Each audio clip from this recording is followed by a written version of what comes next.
Hello, everyone. Welcome to the Carolina Weather Group. We're happy to have you this evening, and we're excited to have Dr. Phil Klotzbach joining us once again from Colorado State University.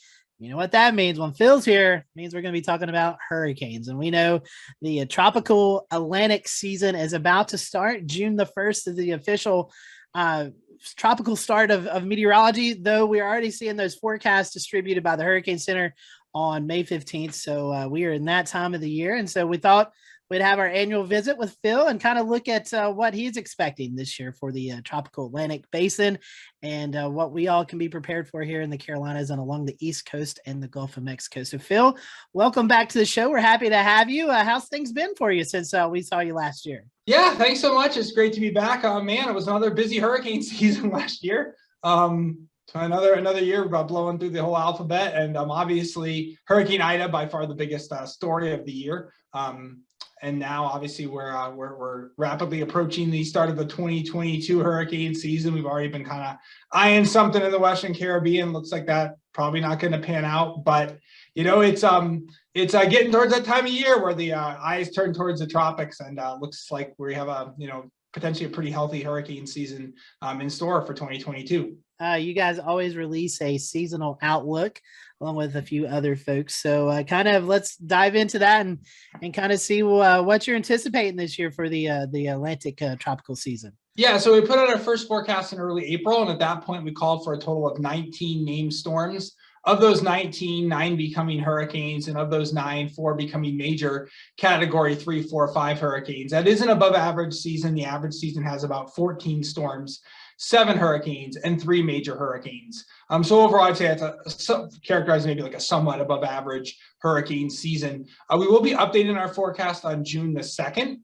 We haven't kind of finalized it yet, but I'd say at this point, the odds of it going down are very low. I think if anything, they might be actually going up a little bit, just given the overall climate, tropical atmospheric and oceanic climate has shifted in such a way that it looks to be more conducive for another busy Atlantic hurricane season. We've actually had 6 above normal Atlantic hurricane seasons in a row.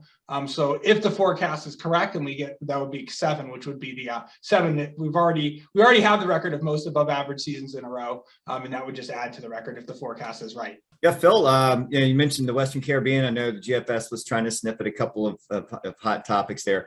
And it always just takes a little bit of patience, perseverance to see what the solutions are providing, especially when you have split where the Euro is not showing anything, GFS. And so we've seen the last couple of years, GFS has been outperforming the Euro a little bit. So I really wanted to talk a little bit about that, maybe get to that a little bit later in the show as far as the modeling goes. But I really wanted to kind of focus on how you came up with your numbers for this year. And that's going on La Niña, right? So that's based on La Niña summer. And do we expect that to last all summer? What are the implications of that according to your forecast? Yeah, and so when we put out the first forecast in early April, I'd say at that point we were, the odds of La Niña neutral were about even up. We thought El Nino was low. And I would still say the odds since that point, I think, have shifted more towards La Niña, but there's still likely in the next couple of weeks, we're going to get some potentially a fairly, at least moderate, significantly low-level winds out of the west in the tropical Pacific, and that usually generates some warming. We'll see exactly how much, but I think likely we're currently actually have a moderate La Niña. It's actually really robust right now, especially for this time of year. So I wouldn't necessarily say we expect a moderate La Niña for the peak of the season, but even if we're kind of on the borderline between weak La Niña and cool neutral, cooler than normal water, but not quite up to the threshold in the eastern and central tropical Pacific.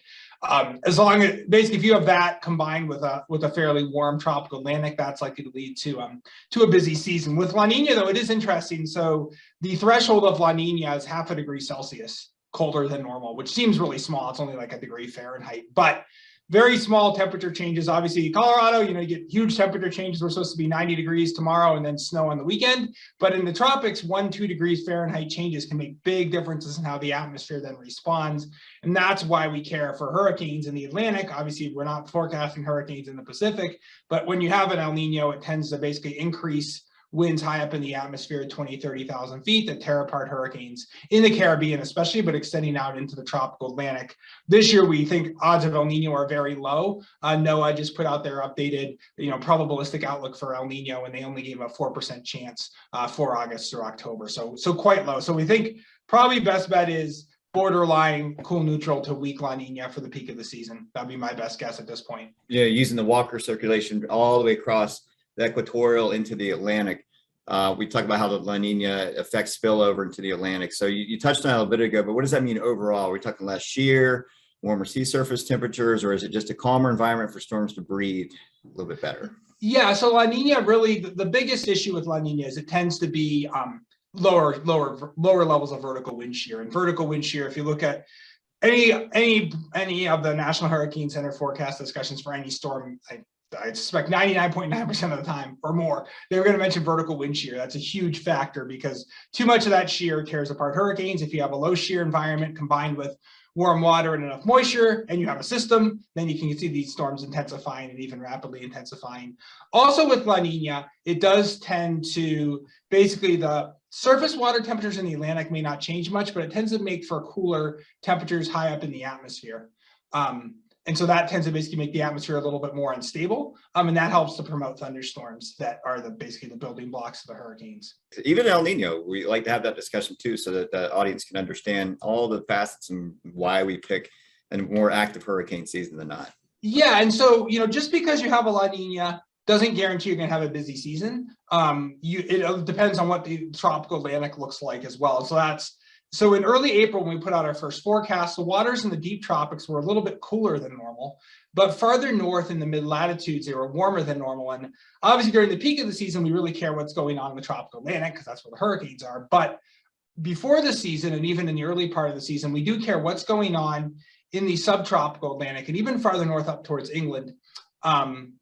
Because basically when the waters there are warm, early in the season and prior to the season, that tends to cause the subtropical high pressure to be weaker. And when that subtropical high pressure system is weaker, basically the trade winds that blow across the tropical Atlantic from east to west are also weaker. And those weaker winds mean less churning up of the ocean surface, which leads to basically warming faster than normal. Obviously, the tropical North Atlantic warms up every year from winter to summer, but this year it's been warming up faster than normal. So we went from a little bit colder than normal to a little bit warmer than normal. And given there's still a lot of warmth in the subtropical Eastern Atlantic, we anticipate likely we're going to continue to see that anomalous warming. And if we look at outlooks from various climate models as well, those climate models, say from like the European Center, from the UK Met Office, from the Japan Meteorological Agency, they've generally shifted to a warmer forecast for the tropical and North Atlantic, which again is another sign typically of an above normal hurricane season. What are some other things that are important to your forecast? There's a variety of different tools that we use to come up with our seasonal forecast. So with our forecast, you hear the numbers and there's a lot that goes into it. So there's like a 40-page document that goes out with each of these forecasts. And so we have a variety of different techniques that we use.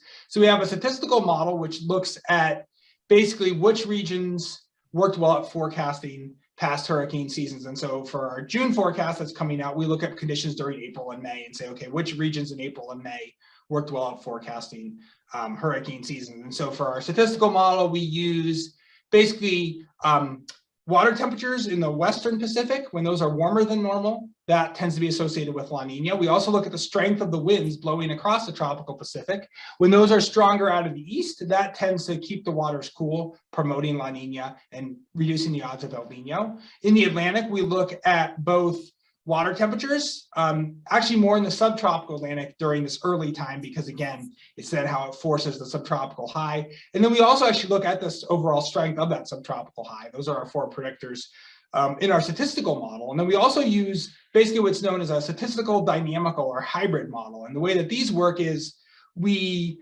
actually we look at what climate models are forecasting for the month of July. And basically we take the historical so basically we are taking, so we have a statistical model that goes out the 1st of August with our August forecast. And obviously I would love to know what July is going to look like now, but obviously we don't, but we can use a climate model to forecast July. And those models actually have, I thought, surprisingly good skill. And the way we can tell is because when these climate models are developed, they are built on historical data because we want to be able to see how good are they. We want to make sure that they actually work. So we can look and see historically how good those models have been.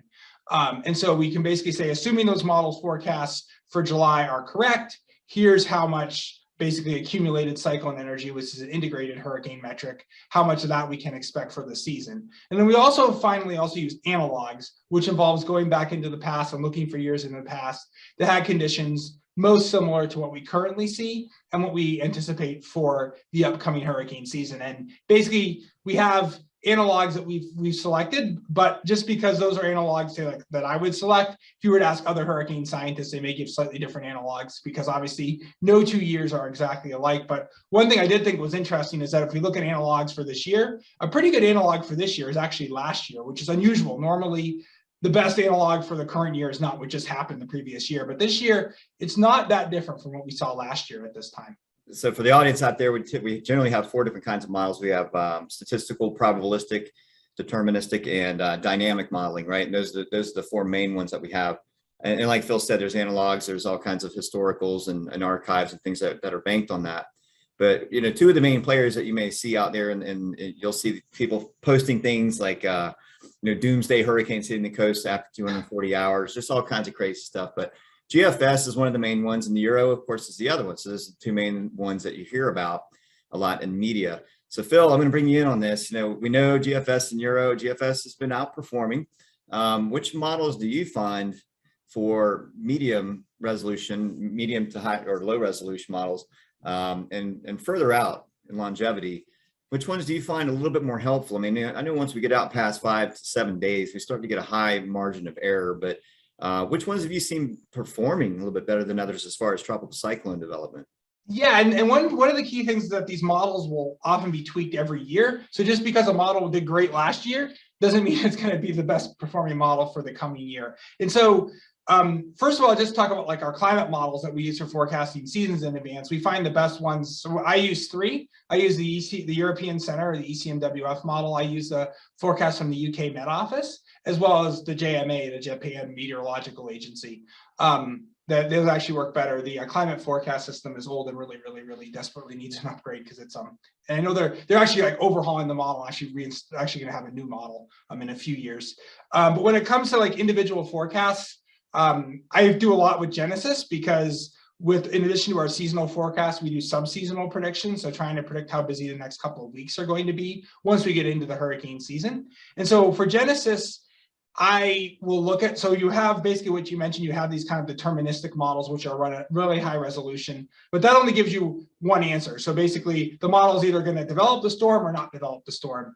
But then they also run additional, what they call ensembles, which will be at a lower resolution, but they'll say run 50 of them. And so then you can get kind of a more of a probabilistic idea of, okay, 10 of the 50 models are developing the storm, 30 of the 50 models are developing the storm. It gives you a better idea as kind of confidence. And so I certainly look at both the European ensemble and the GFS ensemble when it comes to Genesis. There's also an ensemble you can get from the UK Met Office. So, I think, and obviously with the Hurricane Center, I'm sure they look at all those and a whole bunch of other stuff as well. I mean, it's also important to look at kind of the large scale environment these storms are moving into. For example, with the system that we were looking at earlier, the European Center generally had higher shear in the Gulf of Mexico, which is one of the reasons why I was ever very keen on it. But if you look at the ensemble members, the European did have a few that were trying to develop something. And again, forecasting Genesis is a really hard problem. When it comes to track and intensity, I was just at the American Meteorological Society Hurricanes and Tropical Meteorology Conference, and it was great to see people in person. And it's been 4 years since we met in person there, and I think it was eye-opening to see that the adage for the longest time was track forecasts are getting better and pretty much getting better and better every year, but the intensity forecasts really weren't. In the last 5-10 years, you're actually seeing market improvements in intensity prediction, and a lot of that is due to better modeling, we're getting better. There's some better statistical tools, but also the dynamical models, especially like HWRF, has been quite good at actually, it's not, it used to be kind of like for entertainment purposes only, but it's actually gotten quite a bit better. And so the Hurricane Center has more skillful guidance. They can start to be more aggressive at forecasting rapid intensification, which we've seen, even with like Hurricane Ida, right out of the box, right out of the bat, like the first advisory when it was a tropical depression, they went to 95 knots, which is, as I think it was I forget who, someone at the Hurricane Center was saying like they used to never do that, like to go that aggressive out of the box, but now they have better guidance so they can have more confidence in going for these aggressive forecasts. And so I think, as the dynamical models continue to improve, the Hurricane Center, certainly the forecasters can add additional insights beyond the models because they can observe all the forecasts and kind of look at the large scale as well. And so they have a little bit better skill than any of the individual models. But I think, as you give them better tools, the forecasts, the intensity forecasts will continue to improve. And also we'll still probably continue to see at least incremental improvements in track prediction as well. You mentioned rapid intensification, and that's something we've seen over the last 3 or 4 years with these landfalling tropical systems. They kind of ramp up before they make landfall, and it's something that Shay, I think you have been talking about the brown water ocean effect. What is your idea or your input on that, Phil? Why do you think we're seeing that so much here recently? Yeah, well, we certainly have seen a lot of that, and I think really, rapid intensification, if it happens in the ocean or far away from land, it's interesting, but it's not necessarily as big of a deal as when storms rapidly intensify, in the day up to landfall. And that's what we've seen a lot of. Obviously, Hurricane Ida last year, 2020, it felt like pretty much every storm was rapidly intensifying right up to the point of landfall. Obviously, to go back a little further, Hurricane Michael in 2018 rapidly intensifying pretty much up to the point of landfall. And so when it comes to rapid intensification, there's a lot of different requirements that you have to have. You have to have obviously enough you have to have warm water, low shear, plenty of moisture. And so, just warm water is not going to do it. You need these other factors as well, but they just kind of all come together. And so in the case of like Hurricane Ida, it was, it made landfall in Cuba as a hurricane. The interaction with topography it took a little while, and then it kind of basically hit the loop current, so the warm eddy in the Gulf of Mexico, and then it basically the bottom dropped out, and I think the pressure at one point felt like 11 millibars in an hour, some incredible, basically the bottom fell out of the storm. And so, I think one of the things that we've observed the last couple of years is normally kind of the canonical thing was northern Gulf of Mexico, hurricanes making landfall in the northern Gulf of Mexico, or hurricanes making landfall in the northern Gulf. Once they move into the right before landfall tend to weaken. That was kind of the old adage. Even like Katrina was weakening as it came on shore. And obviously this past couple of years, that hasn't been the case. And it's been, the shelf water is a little warmer, but also too, like in the case of Hurricane Ida, once it made landfall even, didn't weaken very quickly. It took a long time for the storm to weaken. And some of that, as you mentioned, the brown ocean effect. So with Hurricane Ida, right before it came on shore, they had gotten a lot of heavy rainfall in southern Louisiana. And obviously southern Louisiana is also a lot of it's swamp anyway, but even the area that wasn't swamp was saturated. So it's not the Gulf of Mexico, but it's not like going over a desert either. It still can extract some energy out of that. So when you have kind of saturated soil before a storm comes on shore, that can tend to help allow the storm to weaken slower. And also in the case of Ida, as it came on shore, it was slowing down. So even though the center had come on shore, a fair amount of the circulation was still over the Gulf. And so actually, a student that I helped co-advise has actually written a paper to the Bulletin AMS on Hurricane Ida and comparing it with other storms along the Gulf of Mexico, or storms making landfall in the northern Gulf, and basically highlighting how Ida was pretty unique in that basically the way that basically how slowly it weakened after landfall. And some of that definitely was the brown ocean effect, in addition to the fact that it was slowing down as it was coming on shore. And obviously, as we saw with Ida, it was a great example of a storm where obviously it caused a tremendous amount of damage in Louisiana, about 60 billion. But then a couple days later, most people had kind of forgotten about it. Even admittedly, I wasn't paying as much attention. I saw it made rain in the mid-Atlantic, but then I was actually watching the US Open tennis in New York, and I just thought, it was like apocalyptic rain. And my aunt's texting me from North Jersey saying, there's boats going down the street. And we obviously saw, a tremendous amount of flooding, and that was about $15 billion. And I think, I'm trying to remember the exact number of fatalities, but there were only 6 fatalities. 6 is still more than we want to see, but Louisiana had 6 fatalities from the category 4 hurricane. But the mid-Atlantic states, I think, had 55, 59, something like that.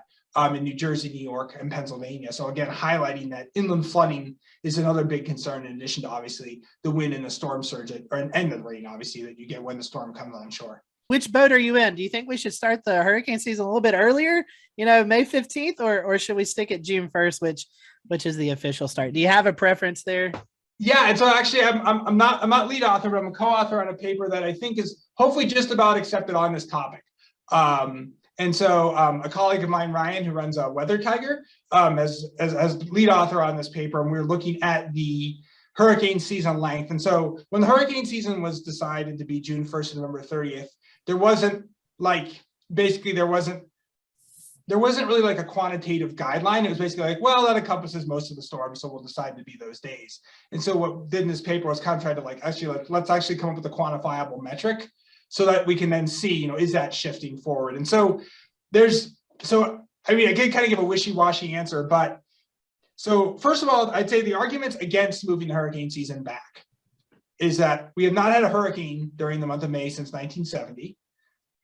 So from that perspective, if you're talking hurricane season, and also too, we on average have one hurricane by August 15th. So from a public engagement perspective, that's really hard because again, usually I can't tell how many emails I get and people saying, oh, it's a dud of a hurricane season. It's August 1st and we've had, 2 storms and no hurricanes. It's a dud. And it's like, well, you have to wait. The hurricane season doesn't really ramp up until mid-August, and Bill Grace to ring a bell August 20 is signaling the busy part of the season. So it's a very peak season. Counterpoint to that is we obviously have had storms prior to June 1st, I believe every year since 2015. And so most of these storms are weak and short-lived and kind of pieces of junk, but we have had a couple of landfalls, and these weak storms, even though they may have a lot of wind, can also bring heavy rainfall like we just talked about. And obviously we saw, I think, an example is Tropical Storm Allison in 2001, early June, weak storm, brought a tremendous amount of rain to Houston area. And there's nothing that would say we couldn't have that a week earlier. And so if we had a tropical storm prior to June 1st that caused a lot of damage from flooding, how would that be handled? I think that's a tricky part. But in addition to kind of being an interesting science question, there are a lot of financial decisions that are made, and a lot of it are based on the June 1st start of the hurricane season. So if we did shift it back, various insurance contracts and things would also then shift back. And so there's more than just, the kind of a geeky science ivory tower kind of discussion that needs to go on. So I know NOAA right now has a kind of a panel going on to kind of discuss what to do. I mean, I would say my personal preference at this point would be keep it June 1st, just given it's a really, really hard to keep the public engaged if you have one hurricane in the first 3 months of the hurricane season. It's already hard if it's 2.5 months. But, maybe just messaging that we you can get storms prior to the official start of the season. Right now, Hurricane Center did start, I believe, last year doing tropical weather outlooks on May 15th, which I think is great. So basically, the Eastern Pacific hurricane season starts May 15th, and they start putting out tropical weather outlooks, which basically is they look and say, is there any area that we think is going to develop and become a tropical cyclone in the next 5 days? And so basically, if nothing's there, they just, say no storms expected. Otherwise, they will put out and say, we have, 20% chance in the next 5 days or whatever. And so formerly, it was like a special tropical weather outlook, but now it's just done every 6 hours, which I think in a way is really nice because now it's just kind of remember just to go and check every 6 hours as opposed to, kind of forgetting about it and then looking at some random time and see, there's a tropical weather outlook, a special tropical weather outlook. So I think kind of the way they're doing it now is good. But I think, again, NOAA has a panel. I'm not sure when the discussion is going to come out, but the decision is above my pay grade. But hopefully this paper that I'm a co-author on will come out and at least add some more kind of quantitative metrics of the hurricane season that we can at least be monitoring to see if the season is shifting earlier. We talked about the Caribbean earlier, where we saw in 2020 what a powerhouse that can be when that powder keg goes off, right? So all the way to the very end, even we got 2/3 of the way through the Greek alphabet that year with Nicaragua getting hit 2 times by massive storms. So if we talk about ACE, we talk about the Caribbean. Do you feel like a majority of the ACE or the accumulated cyclone energy that you calculated for the year is going to come from that area in the Gulf of Mexico this year? Or do you think the Mediterranean region will feed into that, or what are your thoughts there? Yeah, and so 2020, you brought up a great example. 2020 was an extremely busy year, and especially for the Caribbean, it was late. So normally October, November, the most major hurricanes we'd had formed during those 2 months was 2. Prior to 2020. In 2020, we had 5. It was just bananas, crazy busy late. So we had a lot of storms prior to October 1st, but a lot of them were kind of, we had Laura and Teddy that were major hurricanes, but there was a whole lot of weak stuff. Whereas the late season storms were obviously Laura was a heavy hitter, but there were a lot of really heavy hitters, and especially the last Eta and Iota, 2 powerful Category 4 hurricanes, making landfall in almost the exact same spot in Nicaragua. And so 2020 was an interesting year because the environment was very conducive, but it wasn't so conducive in the central Atlantic. So systems coming off Africa, some of them formed right off Africa and then kind of just recurved and went out into the ocean, whereas a lot of other systems kind of dinked around, got to like near the islands where the conditions got more conducive. And then they just, once you get storms in the Caribbean, they're going to make landfall and cause and wreak havoc. And obviously, as you move from east to west across the Atlantic, the waters get warmer. So there's more fuel for the storms to develop. So usually as you go further west, there's also kind of, especially once you get near the islands, it's kind of a high risk, high reward because the waters are warmer, but there's also, you can get these mid-level or mid and upper level low pressure systems that will dig down and just cause a lot of shear and tear storms apart. And so 2020 and last year, we saw a decent number of those. And so the central Atlantic was fairly quiet in both of those years. Both of the seasons were kind of, you had storms in the west and you had storms in the east. It's really hard to say, this early what we're going to see in 2022. Typically, when you have a La Nina, it tends to reduce shear in the Caribbean. So you would expect a busier Caribbean. However, last year was a La Nina year, was a above normal season, but the Caribbean was really quiet. We had Ida don't come out of that, but then late last year, we thought it was going to be maybe not a repeat of 2020, but a busy end of the season. And there was nothing in the Caribbean because we had an upper level low kind of park off the East Coast after Sam recurved, and it just sat there for 4 or 6 weeks and basically sheared everything apart. And so these relationships work great most of the time, but last year we got the seasonal forecast correct, but I would say the season didn't quite play out the way that we thought it did. So I would say certainly 2022, looking at the statistical model as well as what the climate models are forecasting, it looks like Africa should be favored for another vigorous easterly wave season. So I would say we certainly will expect to see some stuff in the main development region. And then it's kind of a wild card is, are we going to get kind of what they call a tropical upper tropospheric trough, or basically a low pressure at mid and upper levels in the atmosphere digging down, causing a lot of shear in the central Atlantic? Because we didn't see that in 2017, and that's obviously we had a ton of storms basically cruising all the way across the basin. Whereas a year, say like last year, that tut was fairly healthy, and so we had stuff come off Africa and develop and then recurve out in the ocean, and then everything else kind of formed farther to the west. So we're going to a hurricane conference in Colorado, and what are some things you got to do when you come to visit Colorado and the area where you live? If you're in the Denver area, if it's in the summer, I definitely recommend going to a Rockies game. They're really fun, and Rockies tickets are really easy to get, and they're quite reasonable, so it won't blow your budget. As Bill Gray used to always say, if you go to a baseball game, you got to get a hot dog. If you go to a baseball game and don't get a hot dog, you're a communist. That's what he used to say. So definitely got to get a. He had a lot of fun quotes. That's one of my favorite Bill Gray quotes. I am a huge fan of going to the mountains. So if you have time, there's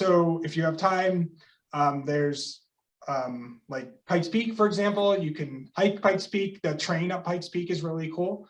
The Cog Railway, of course, if you're going to do that, you got to book it really far in advance because the reservations go quickly. Also, you can also drive a car up Pikes Peak.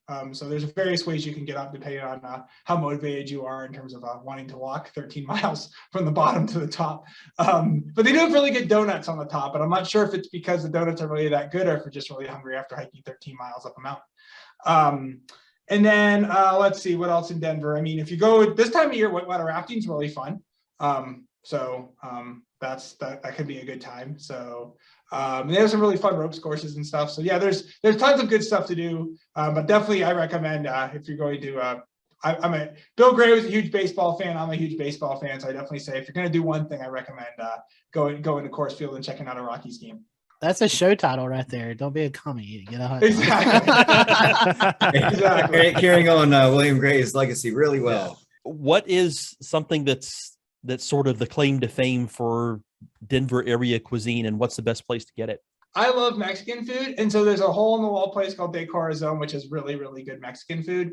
And the menu is mostly in Spanish, and it's across from the Rio, which is kind of like the kitschy place where everyone goes, but you go across the street to De Corazon and everything's about half the price. And I don't drink margaritas, but apparently the margaritas are really good and they're about half the price as well. So that would be the place that I would recommend if you go to Denver. And it's only about a mile from Coors Field, so it's good pre-Rockies game food.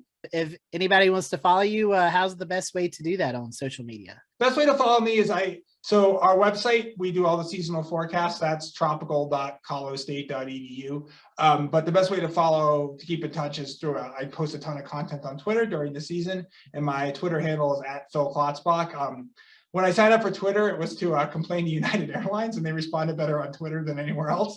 But I wasn't really thinking I was going to be doing a lot, getting into kind of what I ended up doing. So I didn't come up with a fun handle like, Cat 5 Phil or something like that. So it's just @PhilKlotzbach. But yeah.